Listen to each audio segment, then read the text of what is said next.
Imagine with me, if you will, close your eyes, being that young kid on a walk through your neighborhood. What did you see? What did you hear? What did you smell? Did you feel safe? The fact that I had to do anything is what I'm getting at. Safety is a moment. Security is a status. Don't Rodney King me.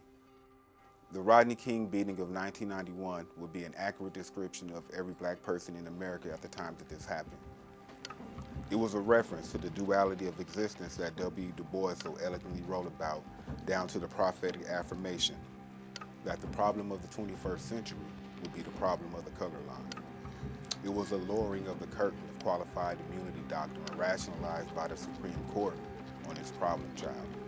It was a beat-down submission to our place in the social stratification of America. It was a reminder that the Constitution of America stands as one of the most hypocritically flawed documents to be revered if the very people that made all the sacrifices we so proudly enjoy are left out of it.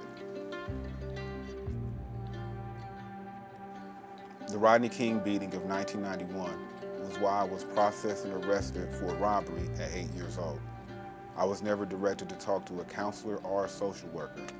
Nah, an 8-year-old kid attempting to rob an adult Mexican man who had more likely than not experienced more loss than him, it's not an indicator for help or an indicator that something is wrong here.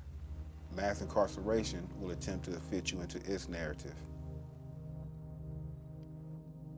The Rodney King beating of 1991 was soften the punch that D-Dog threw to put me onto the Rolling 60s neighborhood Crip gang. The Crenshaw district would become my home, and the Rolling 60s would become my family. Mass incarceration tends to operate in fear. Generally, when you're in fear from something, you seek shelter and hide.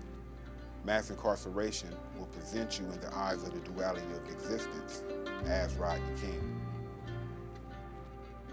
I bury young and old Rodney Kings that had been beat down by mass incarceration and couldn't help but feel that I was up next from my hole in Inglewood Cemetery.